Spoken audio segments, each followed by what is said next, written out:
Hello everyone, and thank you for your attention and your time. Today is 19th of January.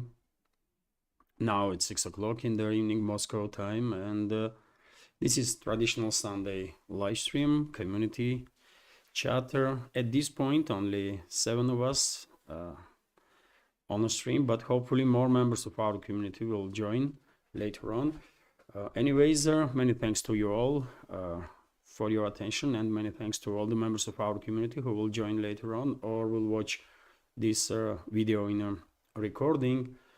And well, we are just a few hours away from historical week, isn't it? And as one of the topic of discussion, we can discuss about expectations from new administration in US. Some people have high hopes, others, including myself, are a bit more skeptical, but we will find out. We will find out. Obviously, for me and for many people worldwide, new administration is interesting in, first of all, in terms of their steps in regards to Ukrainian crisis. Will Trump's administration de-escalate this conflict, or will they escalate further? You know my opinion on that. As I already said, I'm a bit skeptical that there will be any de-escalation before Western ruling class itself will feel the heat, and it will happen in months or two, I guess, but anyways, only time can tell, isn't it? And well, let's start. Once again, hello everyone, and well, I have prepared the news update in case, just in case, if there will be no questions in the chat. And I will share with you some news that was some main news that was reported during the day by Russian media, topics that Russian media was focused. I can go through Telegram also, and because at this point I see no question, let me start with the news straight away. And so, well, that's the first news, dear friends, that I have chosen. Vzglyad newspaper is reported that according to Russian Defense Ministry's today's update, in last 12 to 24 hours, Kiev regime lost more than 1,400 military personnel in a zone of special military operation. Significant, obviously significant losses, although it seems like in many sectors of the front line, situation is relatively calm, which cannot be said about Southern-Donetsk sector, and I will, next news exactly about this direction. In Velika and Novoselok area, according to also Vzglyad newspaper, Russian armed forces conducting offensive operations from 3 directions, from north, from south, and from east, even from the western side, from Vremevka direction. Let's go to map.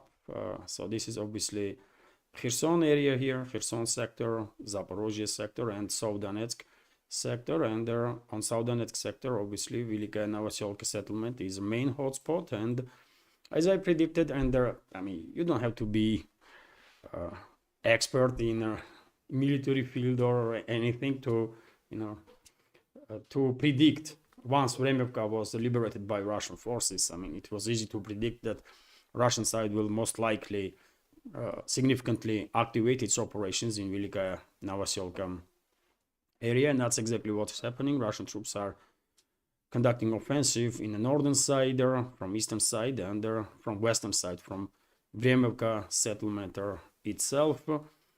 Probably for tomorrow morning we will have some better understanding about progress of the Russian armed forces in this area. Also, I prepared this news, and it is quite interesting news, dear friends. This information highlights some tensions that exist in relationships between Trump's team, and Kiev regime, Zelensky and his associates. For example, son of U.S. still president-elect Trump Jr. Called Zelensky weirdo and stated that Zelensky was begging Trump's team for invitation at least 3 times. On 3 occasions, Zelensky asked to be invited, and once he didn't receive invitation, Zelensky starts saying that he is just too busy and have no time to attend this event. Quite a strange situation there, isn't it? And Trump Jr., by the way, is definitely one of the politicians. I mean, he's not a politician yet, for now at least. One of the public figures that never really shy away from being quite tough and critical on Zelensky and his inner circle and Kiev regime in general. So, I mean, what can I say? Well done. He definitely not afraid to share his opinion. Also, interesting news, dear friends, that Western intelligence believes Baltic cable damage was not Russian sabotage, according to Washington Post. This is a Western propaganda outlet, obviously. So the recent damage on underwater power and communications cables in the Baltic Sea was likely the result of maritime accidents rather than Russia's sabotage, the Washington Post reported on Sunday, citing several US and European intelligence officials. Well, what I was saying, dear friends, I was saying exactly that Russia has nothing to do with this alleged cable damages on the Baltics. Either it was an accident or false flag operation conducted by Western secret services themselves, right? To use this narrative then to further increase their military presence in the Baltic Sea. And that's exactly what is happening. NATO started some military operation to basically secure these cables. I mean, similar story had happened with North Koreans, isn't it? Western propaganda outlets, Western so-called intelligence community come up with this nonsense that some 10 to 12,000 North Korean troops are conducting offensive operations in the Kursk salient area and that kind of nonsense. And this information then was used by Washington to basically justify authorization on the long-range strikes deep into Russian territory, isn't it? So they created a false narrative, and then based on this false narrative, they started implementing some policies. And the very same had happened in the Baltics. They created this false narrative that some cables were snapped, and that was, allegedly was a Russian activity, which is a total nonsense. And even Washington Post is confirming this, which is interesting. I have a question why Washington Post is publishing this article. Maybe because there is some tensions inside the at least US intelligence community. Maybe there are some groups that don't really want further escalation with Russia, and maybe that group actually authorized Washington Post to publish this such information. Maybe, I don't know, but in any ways, at least for now, what we are seeing is a creation of false narrative, and then NATO acted on this false in the region. As I said in previous updates, NATO is playing with fire, obviously, and if some crazies among Western elites have some, sick ideas to start harassing more and more Russian vessels, then at one point Moscow will have no option but to escort commercial vessels in and out of Russia with the navy, with Russian warships, and if NATO even tries to arrest or harass any of the Russian vessels or any commercial vessels with Russian goods on it, then I guess Russian militaries will take action to prevent any such provocation. And dear friends, let me check now. Chat for the questions. Once again, hello everyone. And yes, Venture Dent is commenting. Friends, please hit the like button to beat the algorithm of YouTube. Yes, if you can, dear friends, click that like button. That might help.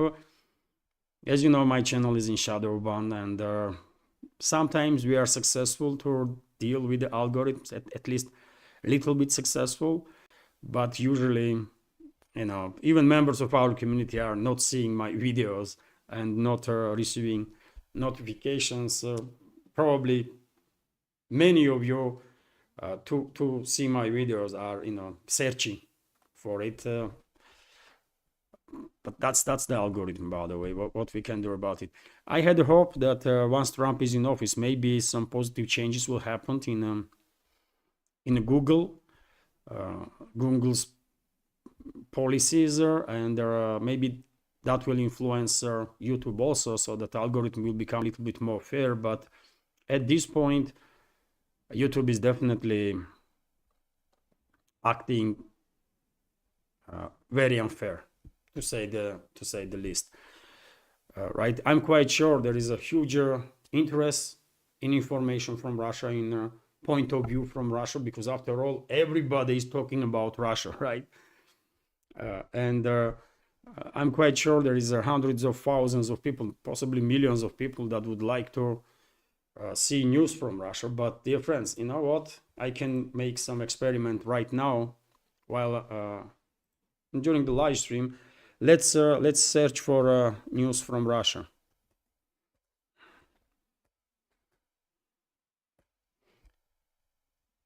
Right? Let's see if it will show my channel. I mean, Deutsche Welle first, then Sun, this US propaganda station, Radio Free. I mean, you can go. Where is my channel? At this point, my channel is the biggest one when it comes to daily news update, isn't it? And where is my channel? Okay, just now it shows me live stream, this live stream, you know, and then it continues with some other channels and stuff.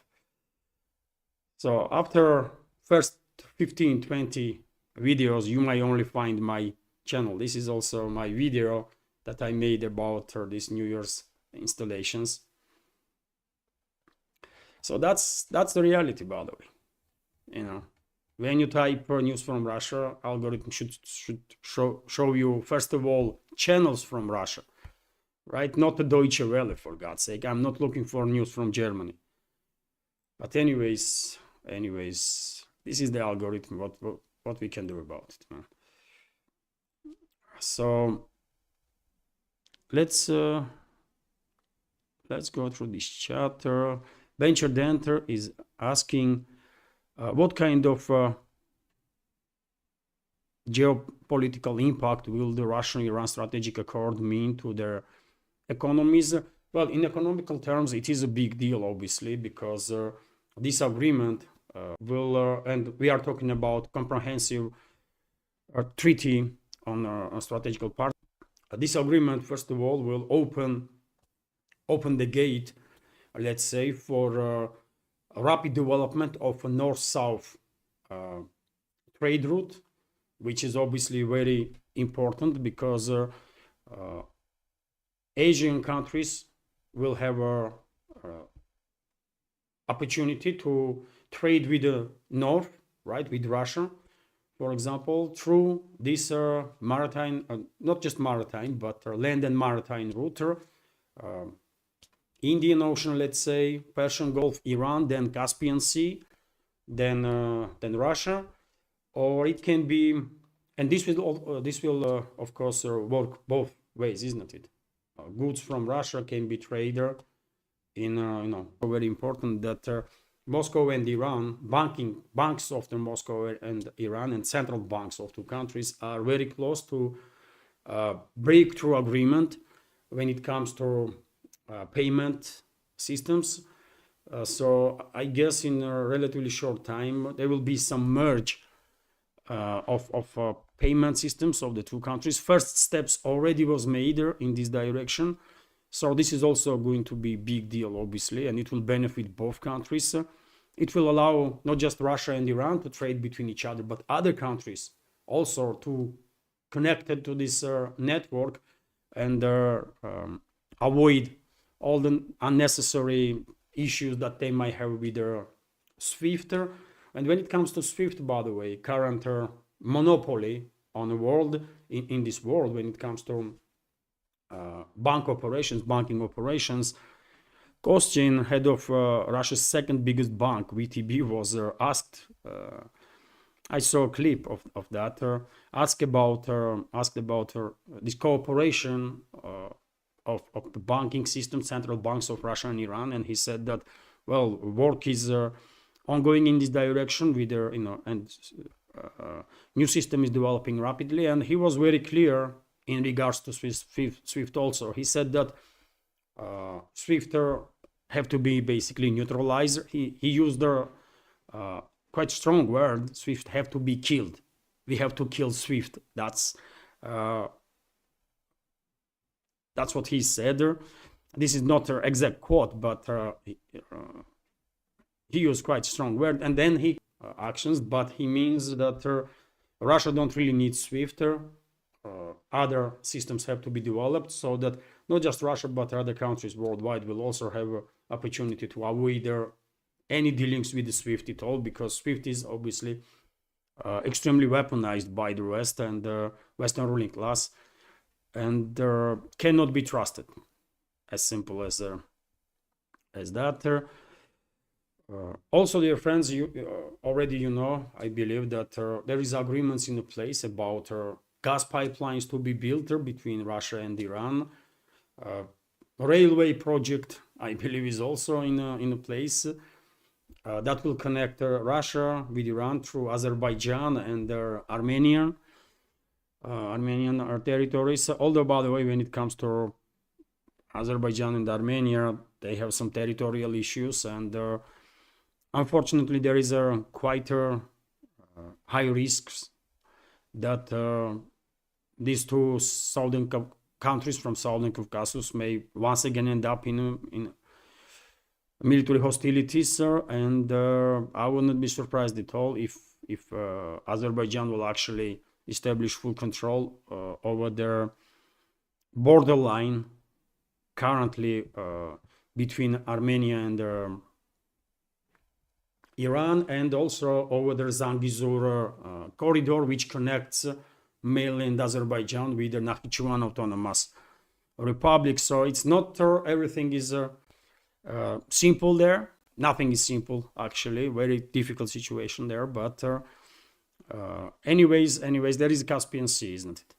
So communication can be done through sea. If there is some record a separate video about agreement itself. I read it on Kremlin's website, and although, by the way, I don't know, maybe I will do it, maybe, but I was thinking to do it yesterday, but it didn't work out, so let's see. It is also about military cooperation, by the way, that agreement. We will see further increase in cooperation between the militaries of the two countries, and I'm quite sure that will increase not just security of Iran, but also it will play a good role, positive role for security of the Persian Gulf in general, because obviously peace in that region is in everyone's interest, with the exception of Western ruling class and Netanyahu's regime in Israel. Everyone else in this world wants peace in that part of the world, right? One cannot exaggerate how important, obviously, Middle East and Persian Gulf area in particular is for world's energy security and for some other reasons also. So it is very important. it is very important, this agreement, and give it like few years and we will see first fruits of this new high level of cooperation between the sides. Also, Joy Vinansky is asking, my question would be, since Russia has really ramped up its bombings, do you think they will take Kiev soon? Kiev, no, I don't think they will be. No. If you're asking when we will see like large-scale Russian offensive operations, well, I said about it quite a few times during the updates. In my personal opinion, current strategy of Russia, which is a mobile defense or active defense, definitely is quite effective. And the Russian side, even though Russian troops are advancing, this advancement is done in a way that Kiev regime is constantly forced to send more and more troops towards the line of contact, and Zelensky's regime's forces are extremely stretched, outmanned, outgunned, and one may argue on a verge of collapse, right? I don't know when this collapse will happen. I'm even surprised that we did not already see collapse of that forces.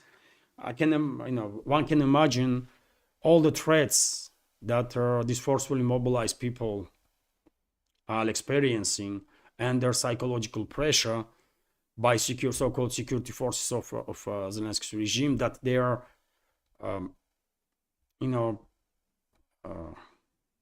still obeying orders. Not all of them, but many of them still obeying orders, and they're participating in these suicidal operations that Kiev regime is conducting.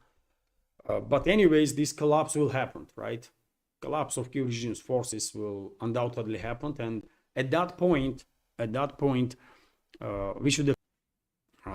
I can see there is an issue with communication. So I guess I'm back now. Sorry, dear friends, for issues with their buffering time to time. I'm streaming with VPN, as you know, and therefore, unfortunately, there are always some issues with the connection. But yes, as I was saying, I believe these big cities will be liberated after Kiev regime will capitulate. And it will happen. It's just a matter of time, and Kiev regime will capitulate. And when if you are interested in my take on fate of this former Soviet Republic, Ukraine, then I didn't change my opinion on that. I believe once this conflict will end, Ukraine will undergo full-scale disintegration. It is already in a process, right?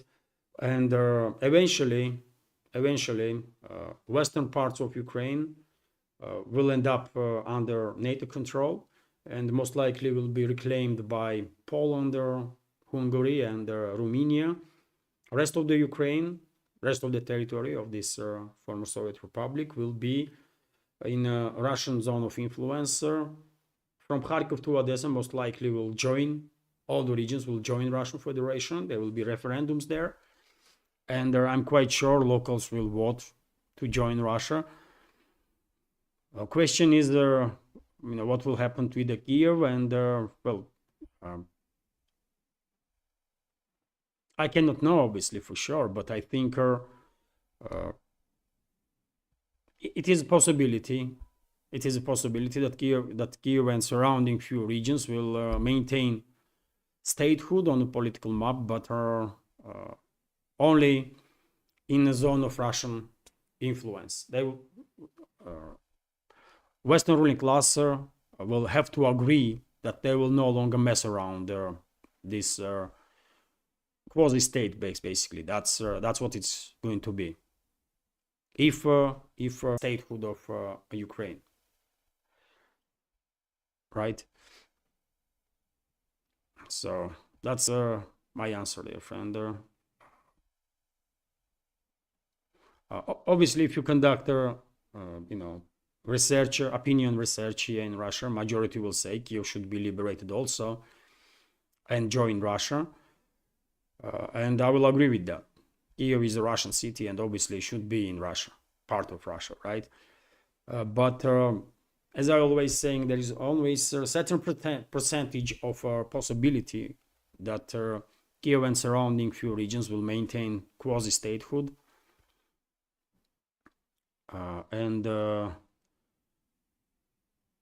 But only under Russian control, direct, indirect, but it will be in the sphere of Russian influence, not the Western one as it is right now. So Ruth Greening is here, one of the veterans of our community. Hello, Ruth, and once again, hello everyone, dear friends. I don't see question, and therefore I will continue with some. It's about control. Derek is commenting. Yes, I mean it is not necessarily like it is not necessary to bring inside Russia all those liberated territories. I mean, as long as they are free of Western influence or influence of the Western ruling class, that will weaponize them against Russia. You know, Moscow is going to be okay with that, I guess. And dear friends, because I see no questions, let me give you some more news.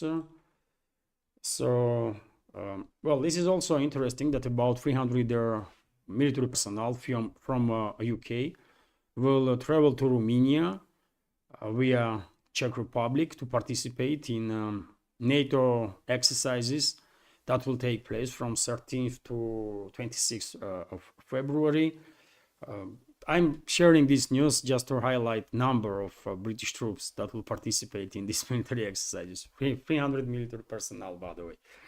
It is quite telling, isn't it? I mean, I don't think there is any need to add a comment on that. Okay. Also, interesting news that Poland have received their first batch of later modification of their M1A2 SEP V3 Abrams tanks. This first batch is 28 tanks. Overall, Poland should receive 250 tanks and 250 this type of tanks. Although earlier there was also reported that Poland already received 116 Abrams tanks that were earlier modifications, not as capable of SEP V3. So if you take in account that Poland is purchasing K2 name is, isn't it? K2 tanks from South Korea, and I believe already received number of those tanks. If you take in account that Poland also has Leopard 2 tanks right in its arsenal and a lot of Abrams tanks, nothing to be said about Soviet era tanks that Poland is still operates. Although I guess at this point majority of those Soviet era tanks already been sent to Kiev regime and already been destroyed, but still I am quite sure certain number of these Soviet era tanks still is in Polish army, and Poland definitely is becoming, one may argue, main European military power, at least when it comes to ground forces. Poland may don't have especially capable navy or air force, but when it comes to ground forces, at this point one may even argue that after France, Poland probably is second. Poland has second army in Europe, which should be quite a worrisome development for Germany, by the way, because when Poland will reclaim, and Poland will reclaim some 60-70% of the Western Ukraine, because it used to be part of Poland before Second World War, many people in Germany probably will start asking questions, what about German territories that was given to Poland as a sort of compensation for losing this modern day Western Ukraine?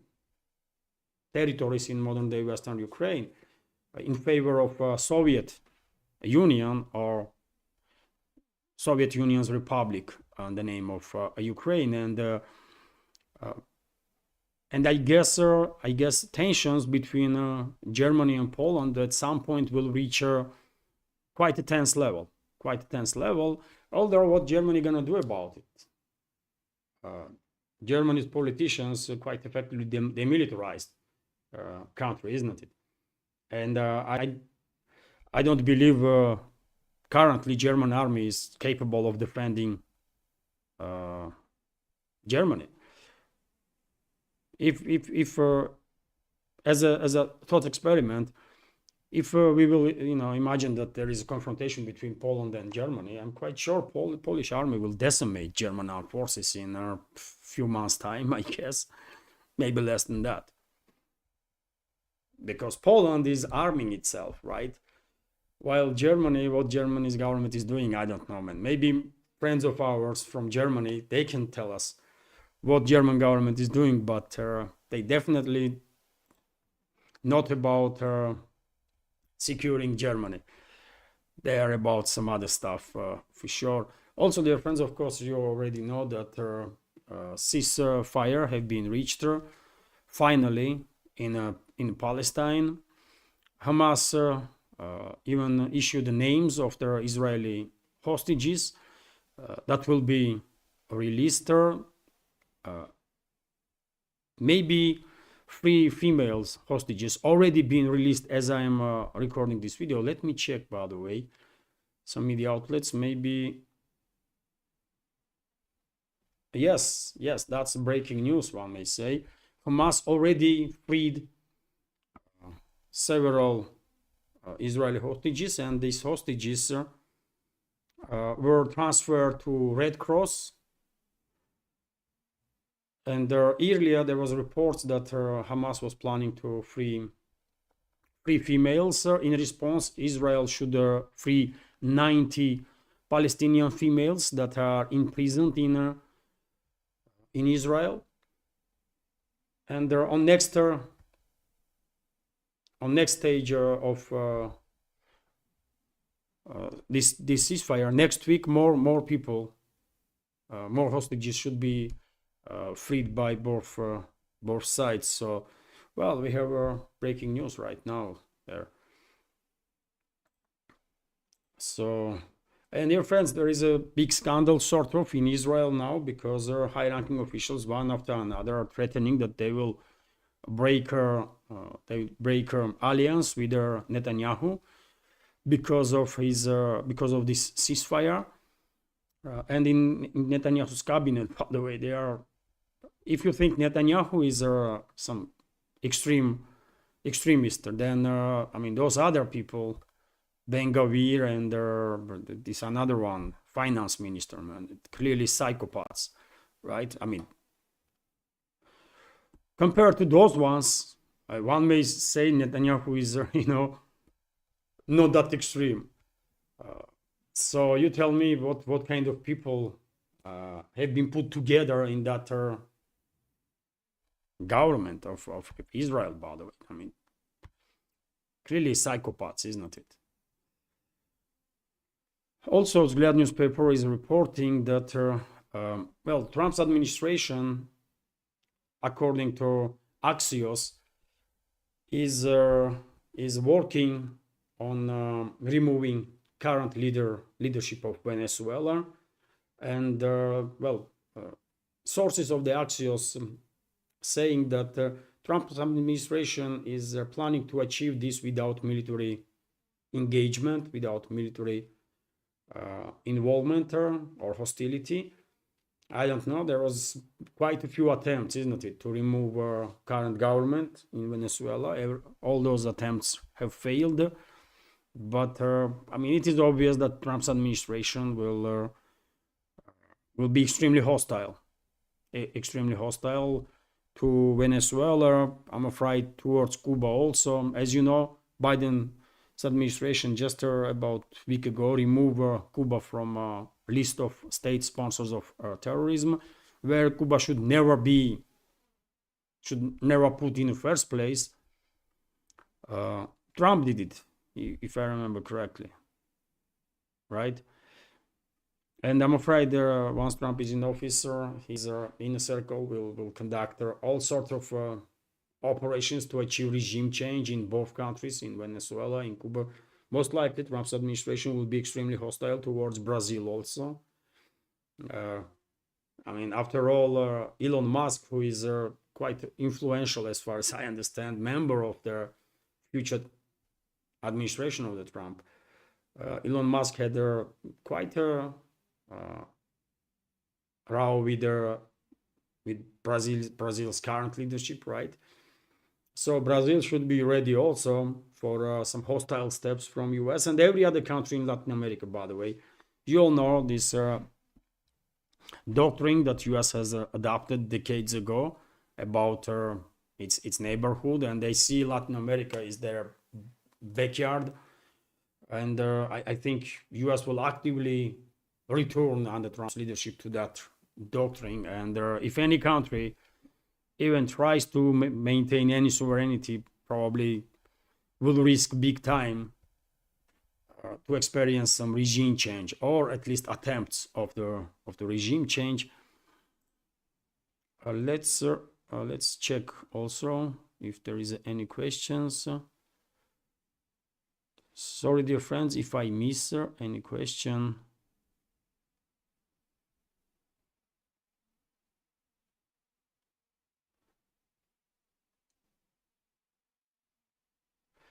Jerry Kogan, hello Jerry. Jerry Kogan is commenting, Boosty donation link is not working for me. Well, unfortunately, dear friends, Boosty quite often does make some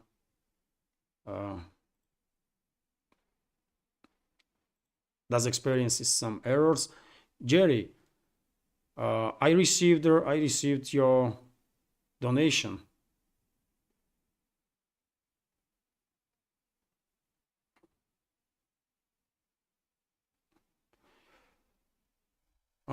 Jerry, well,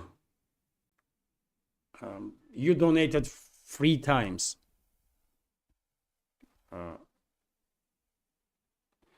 It seems like you clicked 3 times and the donation came 3 times, or I don't know what happened, but I mean, you can see on your screen, isn't it, what I see?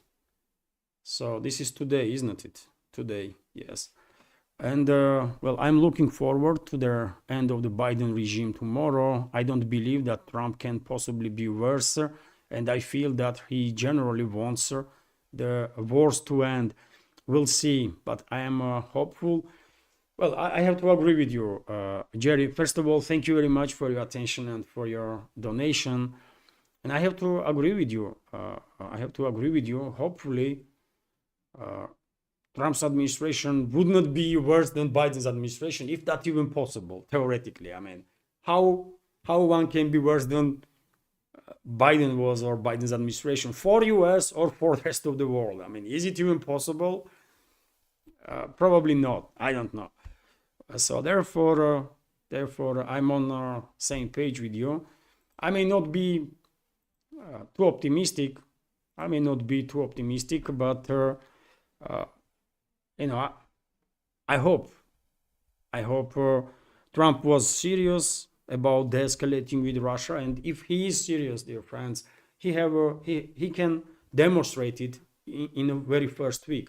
As I already said in the previous updates, all it takes, for example, for the beginning, I mean, as a first step, all it takes is to order CIA and the Pentagon not to share with the Kyiv regime and the US, I mean, with the Kyiv regime, flight path and targeting data for long-range strikes of drones or missiles, and that's it. We all know that these strikes are conducted with active participation of US military personnel and intelligence services, right? I mean, we all know this. So if Trump will order to Pentagon and the CIA not to provide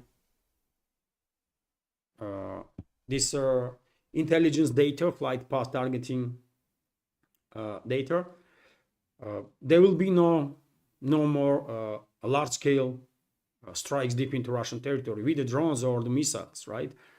And if that will happen, obviously Moscow will see it as a gesture of the goodwill, gesture or indicator that, well, Trump's administration actually is serious about de-escalating. So this is not a difficult stuff, isn't it? It does not need some several months for preparations or stuff. No, all it takes is once Trump is inaugurated, once he is the president, he can tell to director of CIA and head of Pentagon, don't share no more flight path and targeting data for these long-range strikes. That's it. So let's hope that's what he's going to do. If not on the very first day, then at least in the first week of his second term in office. That would be definitely clear indicator that yes, these people are really serious about de-escalating with Russia. I mean, yet again, I'm skeptical. I don't think he will do it, or I don't think he will have authority to do so, because I personally don't believe that presidents in US really are independent politicians. I think there are some other forces, shadow forces in the West that really are pulling the strings, and Biden's on behalf of US president, but that someone was not Biden. That's for sure, isn't it? And so that's what it is, man. In my personal opinion, unfortunately, until Western ruling class, these people that are pulling the string will not feel the heat. They will not authorize any government that they are in direct or indirect control, including in US, to start de-escalating. But maybe I'm wrong, I don't know.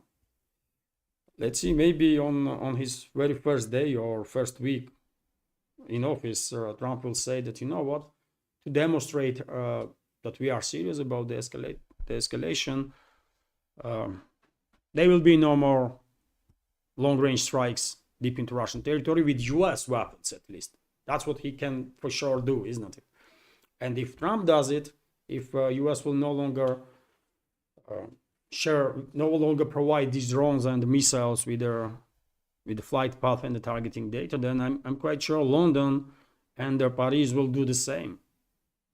Because I don't think a British or French leadership really wants to start relationships with Trump from wrong foot. Let's see. Once again, Jerry, thank you very much for your attention and question and commentary and donation, obviously, for your support. I mean, Boosty does some stuff, by the way, time to time. I'm no longer sharing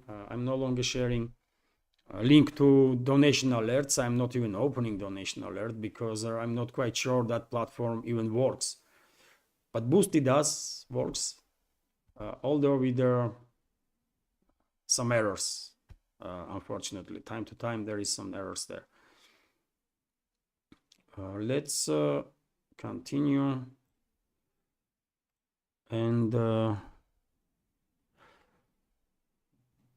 David King is asking, will Russia warn other nations about West NGO subversion plans? Well, does anybody needs Russian warning? When it comes to NGOs, dear friends, we all know that these Western financed NGOs are basically soft power of the Western ruling class, so-called soft power of the Western ruling class in all these different countries. And take a look at the Georgia, by the way, for example. These are Western financed and controlled so-called NGOs and so-called media and politicians, so-called opposition, for more than 2 months now are trying to destabilize situation. It's 3 months already, I mean, since October. They are trying to destabilize situation, conduct regime changer, and bring down Georgia, basically, because obviously Western ruling class wants to use Georgia as a sort of distraction or the second front against Russia, right? President of Serbia, Vucic, just yesterday, I believe, said that Western ruling class wants to conduct regime change in Serbia too. And they are using very same forces, so-called NGOs, or Western financed politicians and the media. It's a same strategy everywhere. And by the way, Prime Minister of Hungary, Viktor Orban, just also like these days, one of these days, yesterday or day before, stated that now when Trump is in office, or will be in office, now when Trump has won, more attention should be given to all the destructive activity of their neolibs and their assets, including, and he mentioned, I believe, George Soros and his criminal organization that is actively used to transfer funds to these so-called NGOs and their so-called media and their politicians, right? So everyone, there is plenty of information. Everyone should understand at this point that these NGOs, by the way, just check who is financing them. If you hear anything about Soros's fund, then you know that this organization is not good for your country, for your people. It's a hostile organization, right? And same goes for all the organizations that are receiving funds from USAID, for example. It's a State Department, isn't it, of US? And State Department is one of the most atrocious organizations in the world. Many people do not understand that CIA is actually continuation of their State Department, right? State Department and the Pentagon. When these two institutions, State Department or Pentagon, don't want to be, visible whenever they are planning something bad to happen, they are deploying CIA, isn't it? Some people might think CIA is in charge of State Department or the Pentagon, but in reality, I think it's other way around. And the State Department and Pentagon are using CIA for all the dirty work that they are doing. Yet again, to maintain this so-called plausible deniability, right?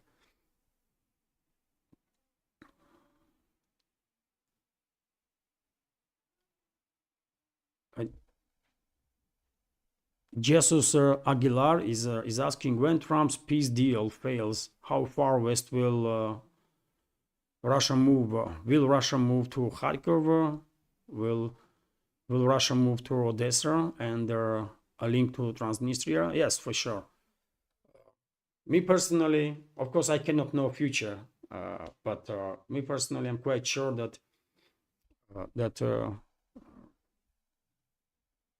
from Odessa to Kharkov, entire territory. Let me open the map, by the way. So this is Odessa, isn't it? Odessa region, and this is Kharkov here, right? So entire this territory, entirely, will be liberated for sure, 100%. I have no doubts about that. Some experts in the West are saying that, well, Russian troops are planning to just, to establish control on their left bank of the Dnieper River, and they will stop there.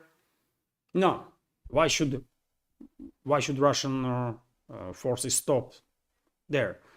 What about Nikolaev region? What about Odessa regions? They should be liberated also, isn't it? So therefore, I'm quite sure, in any case, no matter when and how and under what circumstances, political solution gonna be found on Ukrainian crisis, from Kharkov to Odessa definitely will be liberated, 100%. I have no doubts, not even slight doubts about that, right? Western parts of Ukraine, this area, by the way, here, eventually will end up under control of NATO and will be reclaimed by Poland, as I said, Hungary and Romania. And when it comes to Kiev, by the way, and surrounding few areas, few regions, as I said already, it might happen that Moscow will agree that Kiev and surrounding few regions will maintain statehood as a landlocked state, quasi-state, I will say, but free of Western influence in a zone of Russian interests, right? So whenever agreement will be reached between Russia and the Western ruling class, and obviously these decisions will be made between, these agreements will be made between the Russian leadership and the Western leadership, Western ruling class. Whenever that agreement will be made, this is going to be fate of Ukraine, in my personal opinion. Either Ukraine will no longer exist on the political map, or it will exist on the political map, but only as a landlocked quasi-state with Kiev and just a few surrounding regions. The rest will be divided between West and Russia. So answer is yes. In any case, Kharkov, from Kharkov to Odessa, all those historical Russian territories will be liberated 100%. And if you ask me, Kiev should be liberated also, because it is a former capital of Russia, isn't it? One may argue that Russia has started from Kievian Rus, right? So Nidish Kumar is here. Hello, Nidish. And once again, dear friends, hello, everyone. And thank you for your attention. And of course, many thanks to members of our community who will join while stream is on and or will watch this stream in a recording later on. So Nidish Kumar is asking, Levan, why not Russia use Caspian Sea directly to Iran? No, this route is open. I mean, Russia is using Caspian Sea, although I can understand what you mean. Level of development of this maritime route through Caspian is definitely needs to be significantly modernized, because Russia and Iran don't really need some third parties, right, for trade or for any communication. They can communicate directly through Caspian Sea, and work is done in this direction. Significantly more needs to be done, at least when it comes to shipping of the goods, right? Although yet again there are ground projects also. I believe railway and highway will be built to connect Russia with Iran through Azerbaijan and Armenia. As long as Armenia is holding that borderline area with Iran.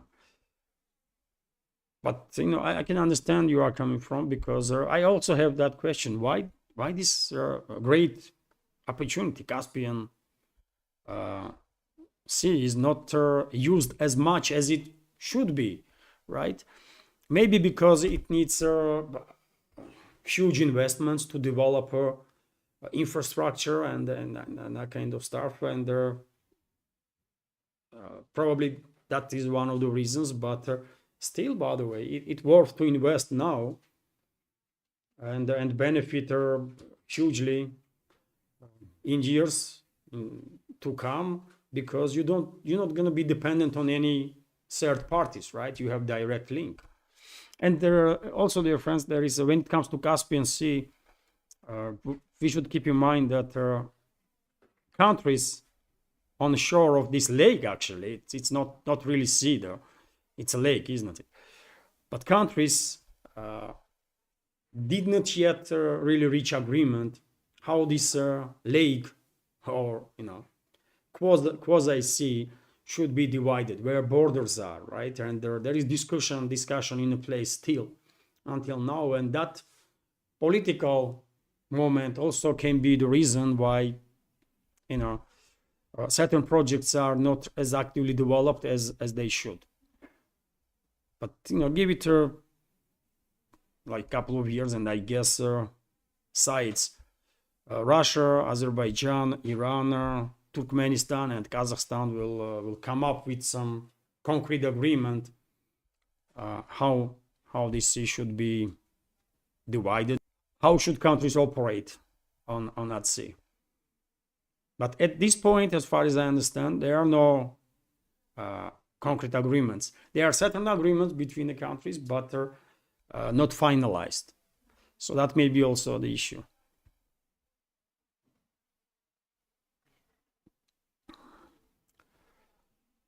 JT Robel is commenting, I'm sorry to report that United Kingdom has signed 100-year pact with Ukraine, the contents of which are classified. I don't think Russia has much choice but to hit us where it hurts.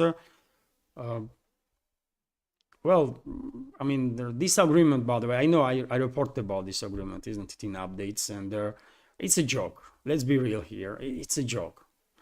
Stammer went to Kiev for a media op, right? He made some crazy statements. This agreement was signed. For God's sake, who can give you guarantees that in 100 years they will build UK on the political map or the Ukraine, right? So this is all nonsense, dear friends.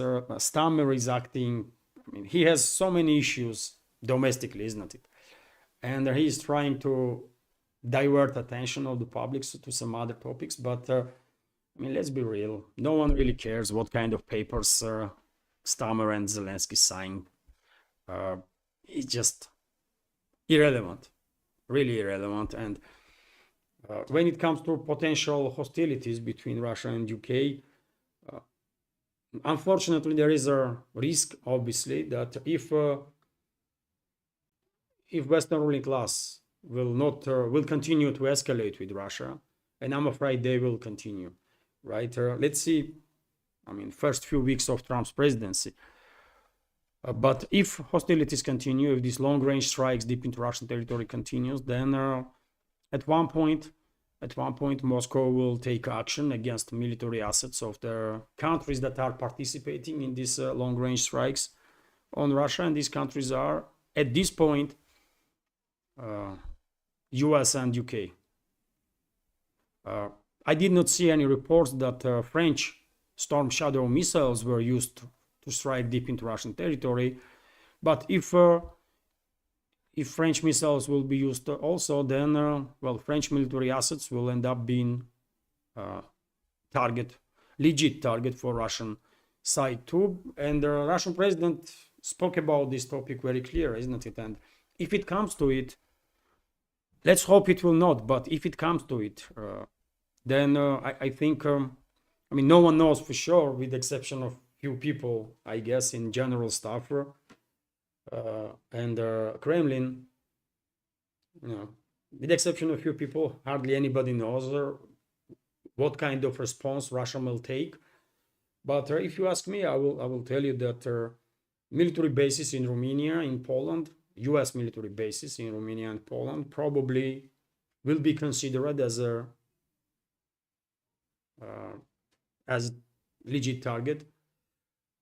I guess, yet again, if it comes to it, Russia may issue some 30 minutes warning so that her personnel will evacuate to avoid casualties among people.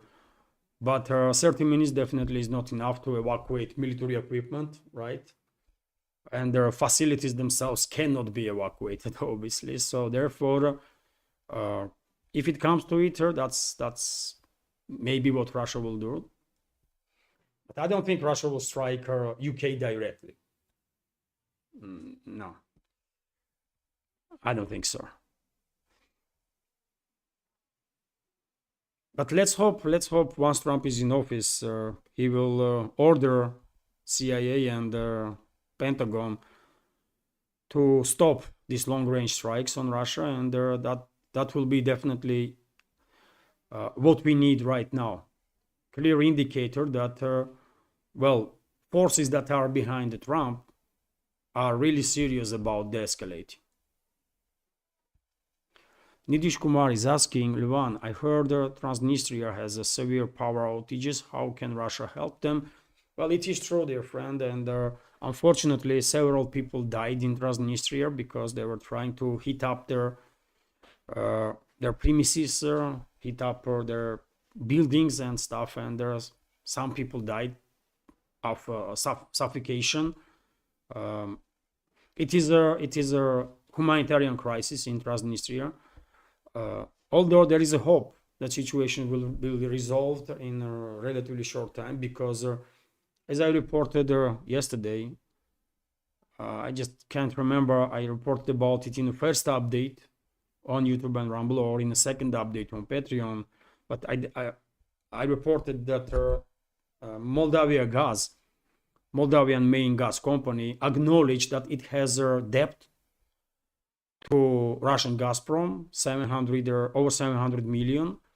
And if Moldavia is acknowledging that they have to pay Russia these sums, then I think Moscow and Chisinau may come to agreement for the deliveries of the Russian gas to Moldova. And once this will happen, obviously this gas will go to Transnistria also, and power stations will start working again, and hopefully this crisis will be dealt. But at this point, it is true that there is severe power outages, and mainly whatever power there is in Transnistria are used for strategical objects like healthcare, or like manufacturing plants that are producing, not manufacturing, but companies that are producing bread, for example, and that essential stuff, right? So yes, it is true. But yet again, when I read that news about acknowledgement by Moldavia Gas that they have over 700 million debt to Gazprom, I start being more hopeful that probably Moscow and Chisinau will be able to reach some agreement and resume, and energy flow from Russia will resume. Kiev are not gonna allow Russian gas to pass through Ukrainian pipeline system, I think, although it is possible that Brussels or Bucharest, by the way, Romania might demand from Kiev that Moldova will receive, Transnistria and Moldova will receive gas.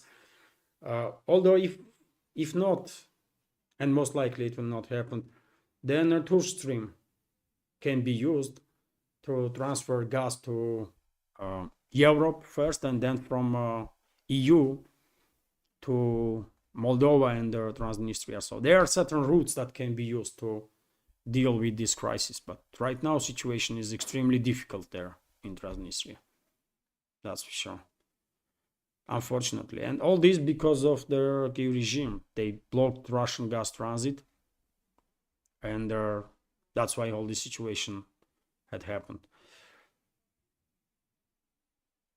Nikos KN125, Nikos is asking, Levan Dima, aka Military Summary, reported of another offensive in Russia's borders.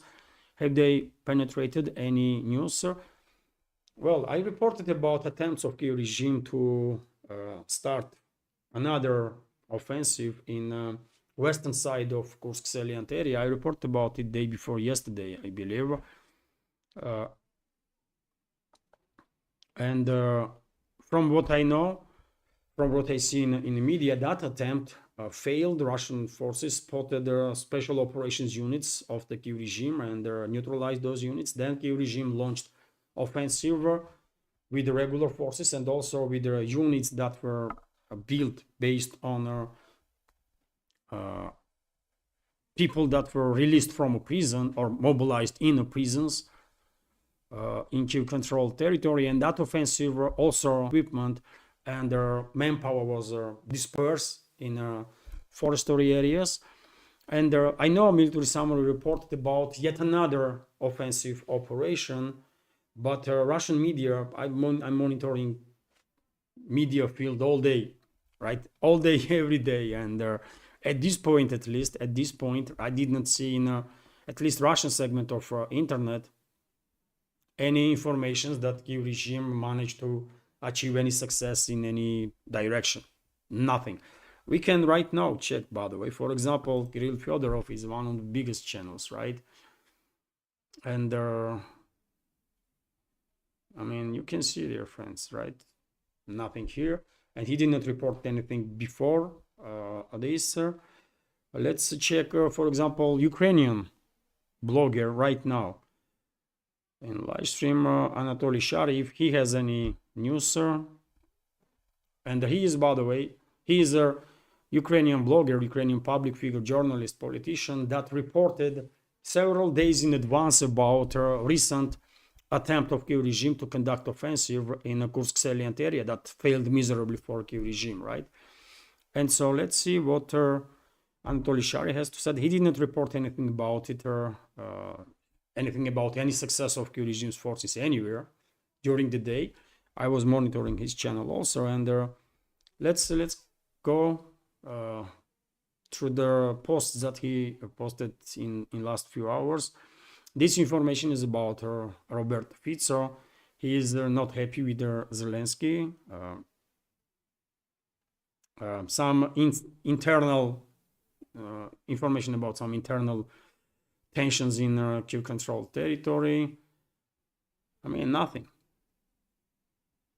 Nothing, by the way. Even Anatoly Shary, Ukrainian journalist, blogger, is not reporting about any success of Kyiv regime in any direction, right? So, I mean, what can I tell you, right?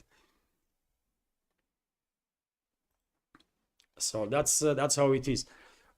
Obviously, Kyiv regime, by the way, sends on suicidal operations his troops on regular basis, right?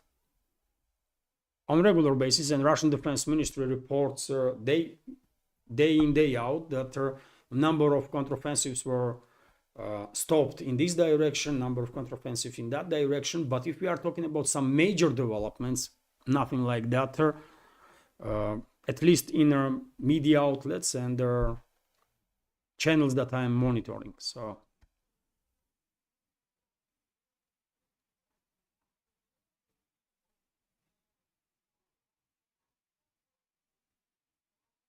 Nidish Kumar is asking, Levan, why is Greece so far from Russia historically?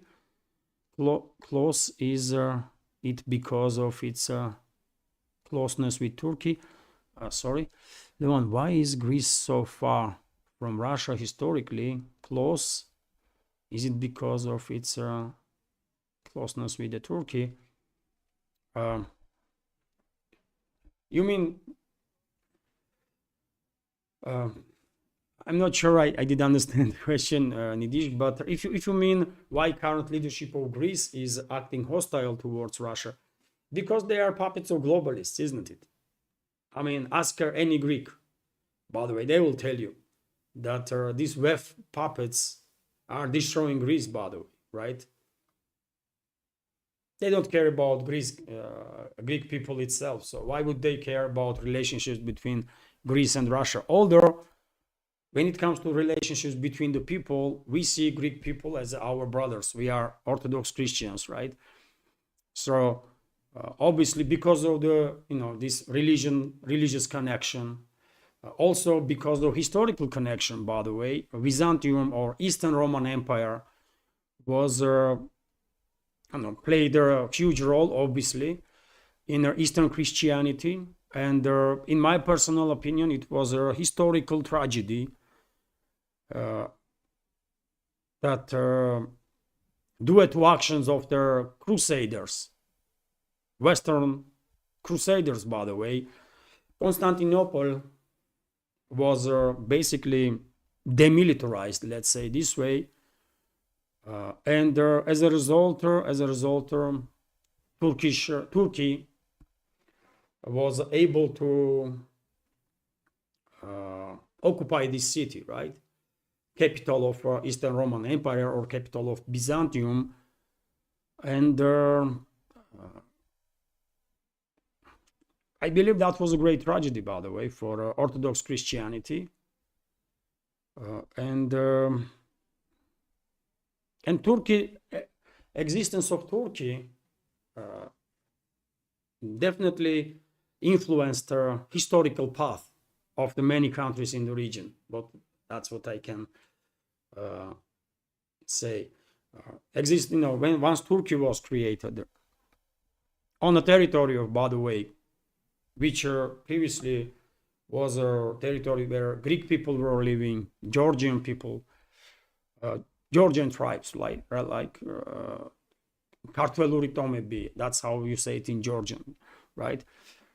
Kartvelski tribes, also Armenian people, by the way, or Proto-Armenian. There was Urartu state, right, kingdom, and modern Turkey is created on land of these people, right? And obviously for these people, it was a historical tragedy that they lost not just lives in this process, historical process of creation of Turkey, but also their historical land, right? But yes, I mean, what you're gonna do about it? I mean, Turkey is a state. It exists, and it will continue to exist, at least for some time in the future. But governments of Russia and Greece may not be on friendly terms right now, but when it comes to people, by the way, me personally, I only have good wishes for Greek people. I don't care what Greek government does or does not. I just don't care because Greek people are our brothers anyways, right? And this will not change. And I'm quite sure you ask anybody here in Russia, in Greece, we ordinary people, we all will say the same. You may find some crazies, obviously, here and there, that will say some crazy stuff, but in general, vast majority, I mean, we will say what I just said, that we are brothers. And sometimes even brothers, by the way, have some, misunderstandings, right? So just because Greek government, these puppets of their globalists are acting hostile towards us, we will not change definitely our friendliness towards Greek people. We are this. I mean, that's what is a thing in Orthodox Christianity. By the way, we see each other as one, right? That's how we grew up. So I see all Orthodox Christians as part of big global family, if I may say that way. I myself may not be too religious, really, but that's the basement of our culture, that we are brothers, and that's it. It will not change. Brothers and sisters,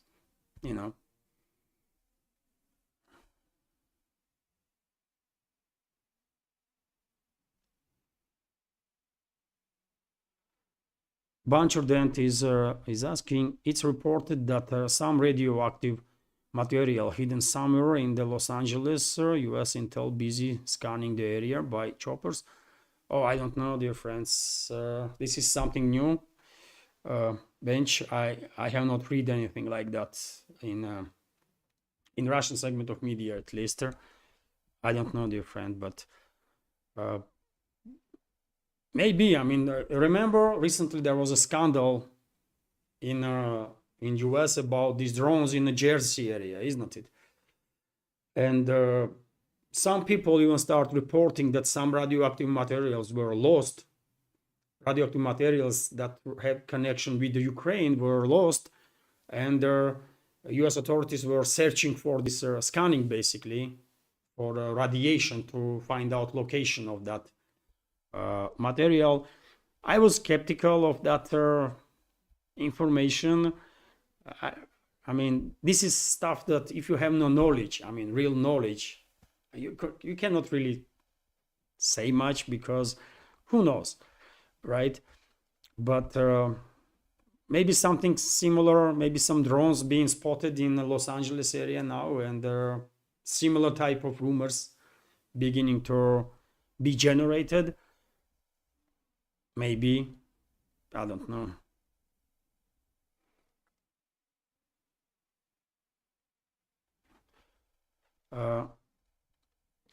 Didley0101, Didley is commenting, Poland will just say reparations for World War II.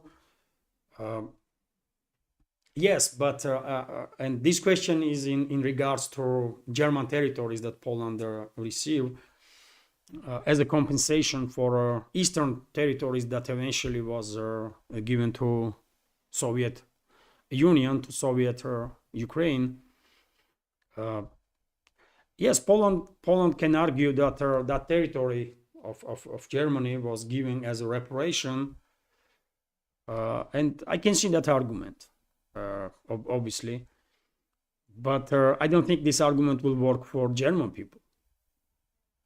Now, German people will say, you know what, you receive your territories in the east back, so we should be entitled to have a claim on our territories in Poland. And when it comes to reparations, as far as I understand, Polish government no longer demands any additional reparations from Germany. So this topic may not work that much, although I can see argument, by the way. Obviously, Poland suffered greatly under Nazi Germany's occupation, no doubts about that. So topic is legit, you know, any way you look at it, right? But I can see still, by the way, I can see tensions rising between Poland and Germany when Poland will reclaim eastern territories. It will happen, most likely. It will happen.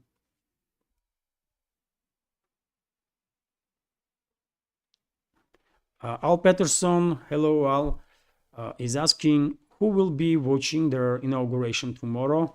Oh, that's a good question, dear friends. Are you planning to watch inauguration? I don't. I'm gonna be honest. I don't know what time that inauguration gonna be, but my schedule is quite simple, dear friends. I wake up about 6 o'clock in the morning, 7:30, and first I do is, you know, once I wake up, you know, it's to make a coffee, open notebook, and start monitoring for news that I missed because I was sleeping.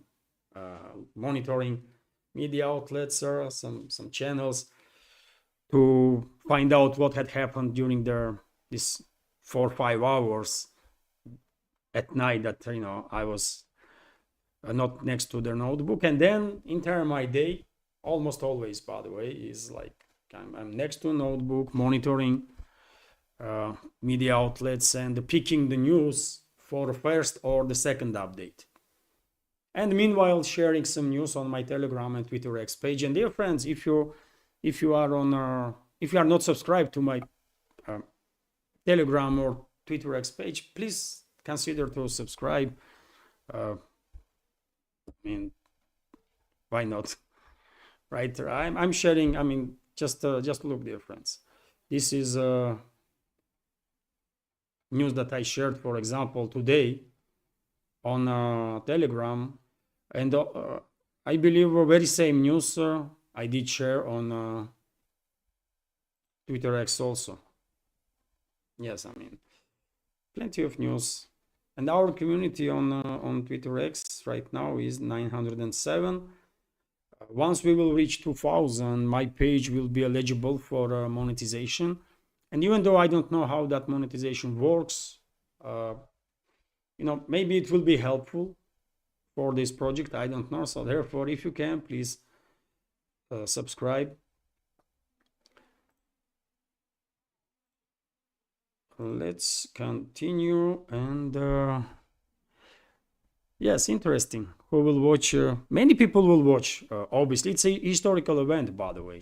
And if inauguration will be, during the daytime, I might open live stream. There will be live streams, I guess, on YouTube, and I will pay attention to it. It's a, anyways, historical event, right? And Trump's presidency is going to be very rough ride for this world.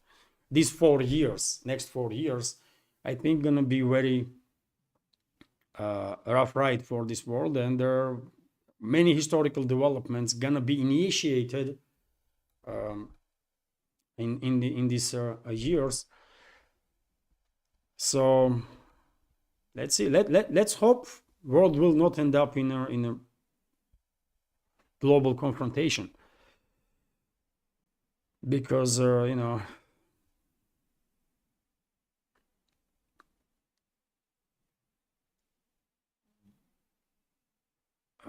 question, dear friend, I cannot read there. I don't know, is this Chinese, Korean, or Japanese, but sorry for that, I just cannot read a nickname. But question is, Levan, is water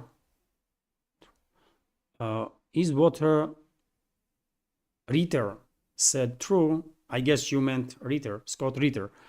Is there a secret pro-Ukraine sympathy in Novosibirsk Oblast and there other parts of Russia?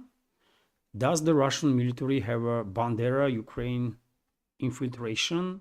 Too many traitors? Too many? I don't think so. Some crazies can be found anywhere, right? Literally anywhere, in any country, in any institution, state or private.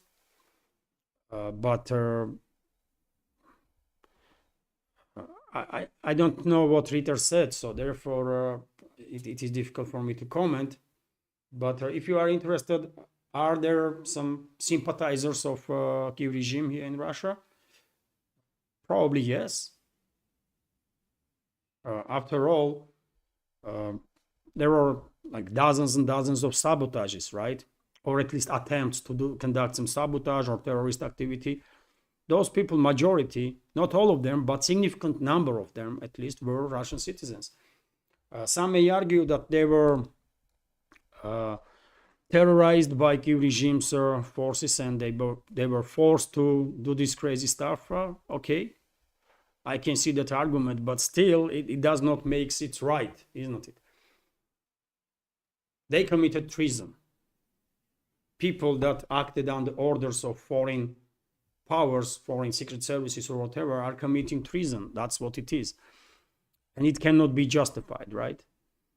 So if you are interested, there are some crazies that might be, might have some sympathies towards Zelensky and his criminal associates. Yes.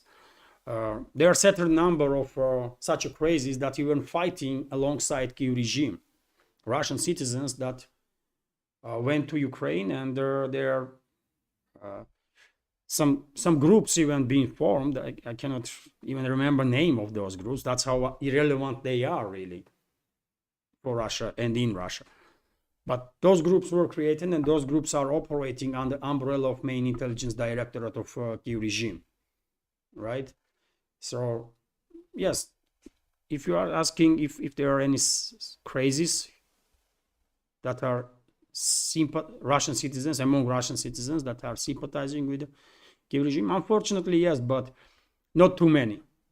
Not too many, by the way. Russia is 140 plus million, right? And there are a couple of thousand crazies not gonna influence much anything, isn't it? You can find a similar number of crazies just about everywhere in any country. So, Nidish Kumar is asking, Levan, what will be Russia and Chinese reaction if Pakistan try to capture Afghanistan Wakhan corridor? Well,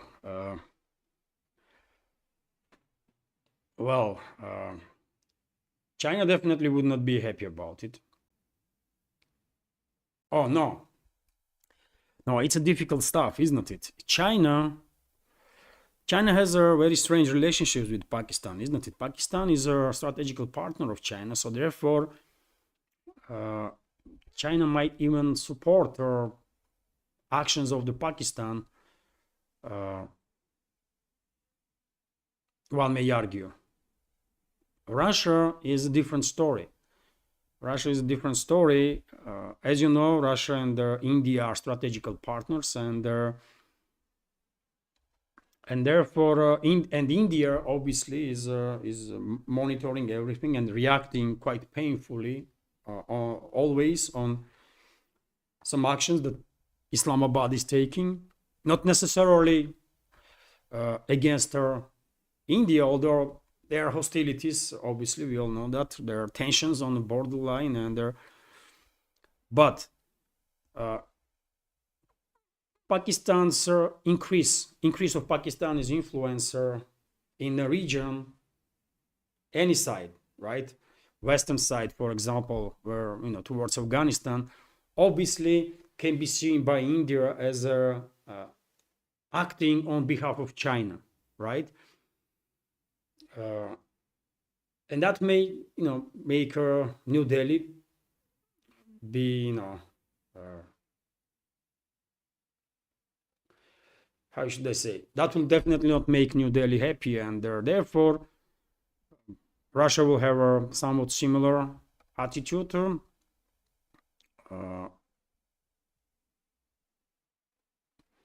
But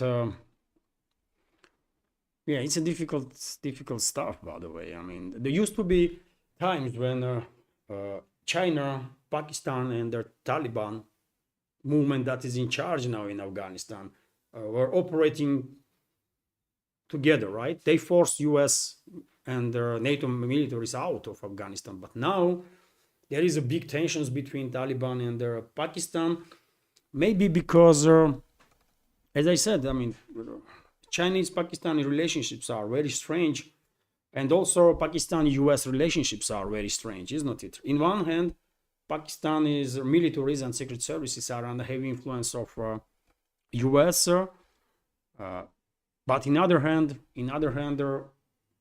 Pakistan clearly is cooperating with China also, right? And all these routes that go in the region from China to Afghanistan, from China to Pakistan, between Afghanistan and Pakistan, all these routes are places of interests of all the global players, isn't it? So therefore, I don't know, man. I don't know. I don't really understand what is going on between Pakistan and Taliban at this point.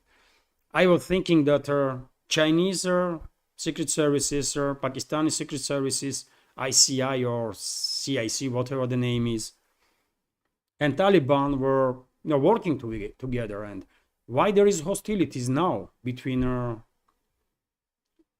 Taliban and Pakistan?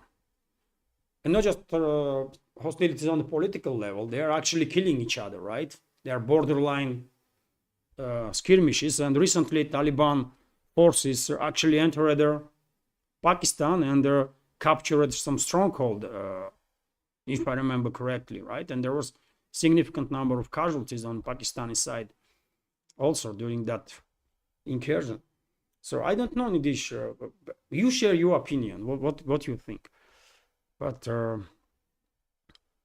I don't know. I would argue that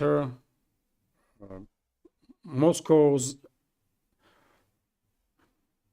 sees obviously India as a strategical partner, and whatever makes nervous India will make nervous Russia. And also India and Russia don't want China to become immensely influential, right? Like a single dominant force in a region or in a BRICS, let's say. So therefore, I mean, policies of Russia and India will be based on certain strategical interests, while China might have whole different agenda, isn't it, or basement for its own policies. But to answer your question, I don't know. I don't know what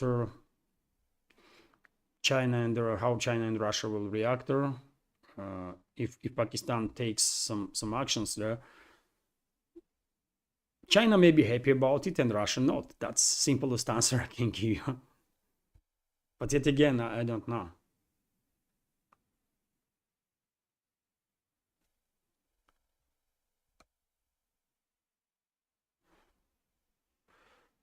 Also, question here, Levan, what are the preparations Moscow is doing to prepare for nuclear war? Did you do nuke war drills like evacuating Moscow, going to bunkers, etc.? Is there government app installed there to warn? No, we don't prepare for nuclear war, dear friends. Bunkers, obviously there are bunkers, right? And those bunkers are maintained and they're, as far as I understand, they're supposed to be ready for use when necessary. But there is no drills of evacuations or anything like that. I don't believe there will be nuclear war, by the way. I just don't believe there will be at least full-scale nuclear exchange. Some skirmishes between Russia and the Western forces might happen before we see de-escalation, but I don't think there will be full-scale nuclear war. So,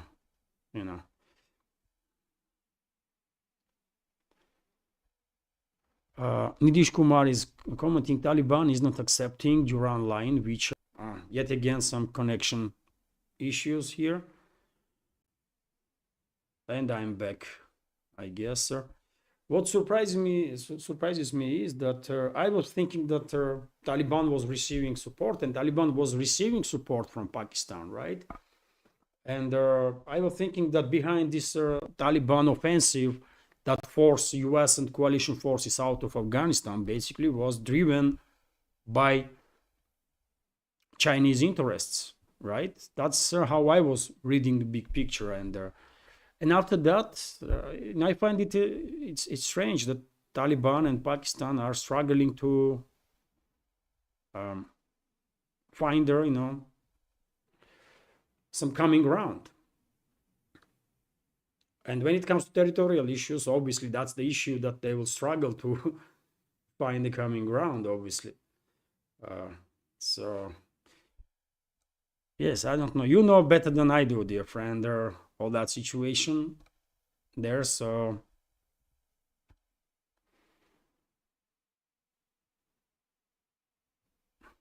Venture Dent is commenting. Thank you, Levan, and the community for this wonderful stream. God bless all. Thank you, Bench, for your comments, for your attention. It is more than 1.5 hours, dear friends. Maybe I should end this live stream. We had a good chat, isn't it? We had a good chat. So, if I may, dear friends, I will end this update right now. Thank you all. Once again for your attention and support. Demp Kanuk is commenting, is not Pakistan a puppet of the West at this point? Well, it is difficult stuff with Pakistan, dear friend. Pakistan is a strategic partner of China. And among Pakistani political class, at least, right? There are many people who, including previous Prime Minister of Pakistan, right? There are certain people, certain groups, powerful groups in Pakistan that are all for cooperation with China. They see China as strategic partner, but US has huge influence, as far as I understand, on